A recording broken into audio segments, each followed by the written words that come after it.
बात है कि आज जोरा पारा के पावन धरा माँ हमर जय माँ चामुंडा बालिका सेवा एवं फाल्कन जेल कॉलोनी रायपुर भगवान शंकर के जस लगाए थे शुभ अवसर प्राप्त हुए। इसलिए जम्मू मोहम्मदवासी आयोजित समिति निर्णायक महोदय बहुत बहुत धन्यवाद देवत हन और प्रभु के जस लगाए माँ कौनो गलती हो तो अपने लड़का समझ के क्षमा कर प्रेम से बोलो शंकर भगवान की।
आप मन के बीच जैसे कि विषय रखे हैं हमारे आयोजित समिति है मन पसंद वही करी माँ भगवान शिव के सावन के महीना चलत है। सावन आप मन के बीच भगवान शंकर के कई ठन रूप है आप जानत हो। तब भगवान शंकर के एक ठन रूप के बखान करेला जाथन जिला थे भगवान नटराज। भगवान नटराज नटराज कैसे कहा वही कथाला लेकर के आप मन के बीच आज उपस्थित हुए हैं। आप मन देखे हो भगवान नटराज के मूर्ति के नीचे माँ, ओकर पाँव के नीचे माँ एक झन बौना जिला बटवा कहते हैं बौना दाना गोड़ में दबाए है भगवान शंकर हा भगवान नटराज हा तो हा काबर अपन पाँव में वो दानों ला दबाए है और वही रूप में फिर भगवान नटराज कहाए है।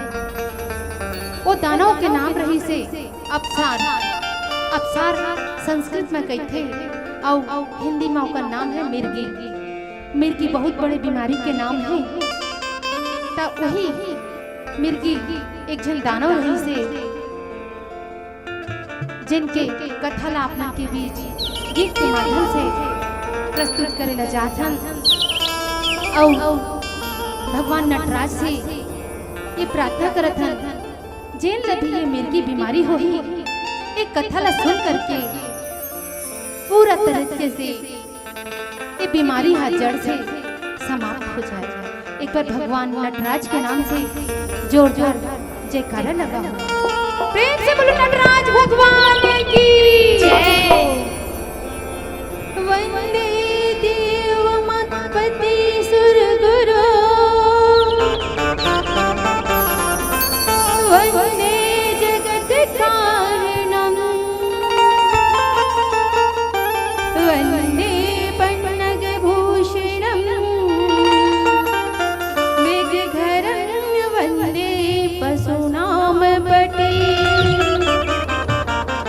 वंदे सूर्य शशांक वहिनयं वंदे मुकुंद प्रियं वंदे भक्तजनाश्रयं च वरदं वंदे शिवशंकरं वंदे सर्वजगद्विहारं वंदेऽहं द्वयंसिनं वंदे देवशिखामणिं शशिनिभं वंदे हरिर्भवम् वंदे नागभुजंगभूषणं वंदे शिवं शंकरं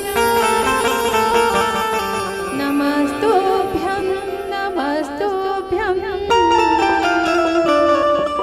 नमस्तुभ्यं नमस्तुभ्यं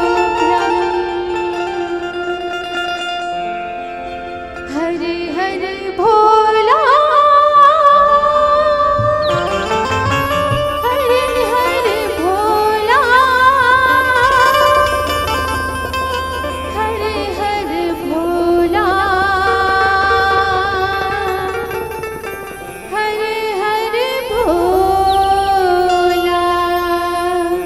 हरे हरे भोला हरे हरे भोला हरे हरे भोला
शंकर भगवान की जय। प्रेम से बोलो चामुंडा माता की जय। प्रेम से बोलो सत बहनिया माता की जय।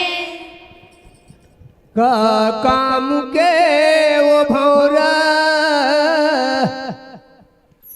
का काम के वो भौरा जे कर लेती नहीं है औ अभागा है वो मनखे जे कर बेटी नहीं है। फूल फुलवारी फूले नहीं गा और फूले लझन उझारा